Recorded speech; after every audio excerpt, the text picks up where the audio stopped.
Peoples party کے chairman Bilawal Bhutto کی سربراہی میں بلاول ہاؤس میں اجلاس ہوا۔ بلاول بھٹو نے اجلاس کے شرکاء کو ہدایت دیتے ہوئے کہا ہے کہ حکومت کے ساتھ اپنے رابطوں کو مزید تیز کریں تاکہ سی ای سی میں مثبت نتیجہ سامنے رکھا جا سکے۔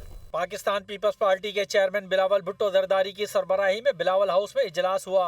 اجلاس میں ملک کی مجموعی سیاسی صورتحال پر تبادلہ خیال کیا گیا۔ شرکاء نے بلاول بھٹو زرداری کو حکومت سے مذاکرات کی روشنی میں اب تک کی پیش رفت سے آگاہ کیا اور حکومت کی جانب سے آئندہ ہونے والی قانون سازی پر بریفنگ بھی دی۔ اجلاس کے شرکاء نے وفاقی حکومت کی جانب سے مختلف صوبوں کے ساتھ کی جانے والی یقین دہانیوں پر ہونے والی پیش رفت پر عدم اعتماد کا اظہار کیا۔ چیئرمین بلاول بھٹو زرداری نے اجلاس کے شرکاء کو ہدایت کی کہ وہ حکومت کے ساتھ اپنے رابطوں کو مزید تیز کریں تاکہ جب پاکستان پیپلز پارٹی کی سینٹرل ایگزیکٹو کمیٹی کا اجلاس ہو تو اس میں مثبت نتیجہ سامنے رکھا جا سکے۔